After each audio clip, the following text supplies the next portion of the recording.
پیغمبر علیه الصلاۃ والسلام یو طریقه داوا چې انفرادي تور باندې پټي باندې به یو تن ته ورتلو دغه ایمان دعوت پی ورته ورکول، او دویمه طریقه دغه د خفیات دعوت ولا داوا چې پیغمبر علیه الصلاۃ والسلام یو مرکز جوړ کړو چې هغه نوم دی دار ارقم.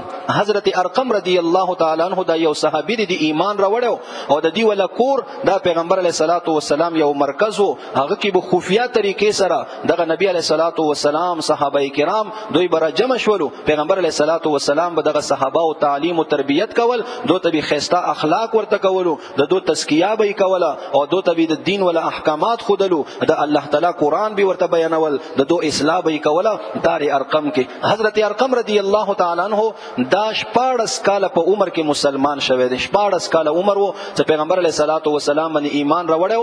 ابتدا کې دا مسلمان شو، او پیغمبر علیه الصلاۃ والسلام د دې کور انتخاب ولې کړو، هغه کې د پیغمبر علیه الصلاۃ والسلام ډیر لوی حکمت او د پیغمبر علیه الصلاۃ والسلام ډیر لوی اوخیارتیا و. هغه څنګه د حضرت ارقم رضی الله تعالی عنہ دا د قبیله بنو مخزوم سره تعلق ساتل، او دغه قبیله بنو مخکل مخالفه و، خپل منځ کې دغه دوه قبیلو دښمنی و.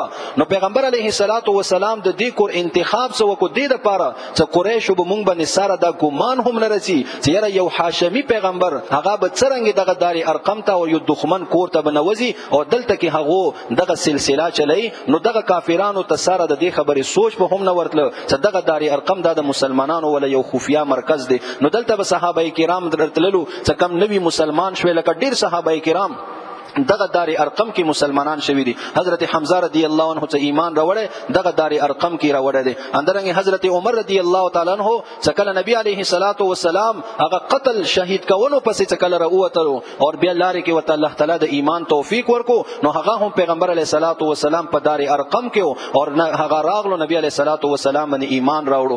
دغه دار ارقم دی چې تا چا حجونه عمره کړی وي، الله د مونږ ته بار بار نصیب کړي. دینه صفا مروه طرف ته اوځي د کې دی باب ارقم، باب علی سره نږدې دی. دغه باب ارقم سره دغه باب ارقم څخه کم دی اندقه یو ځای دا د حضرت ارقم رضی الله تعالی عنہ کور وو، او الله تعالی دې ته دومره مقبولیت ورکو دغه دار ارقم ته چې نن سبا مدرسه جوړیږي. هغه کوشش کوي ز خپل مدرسې نه ما دار ارقم کې एकदम ز خپل مرکز نه ما دار ارقم کې एकदम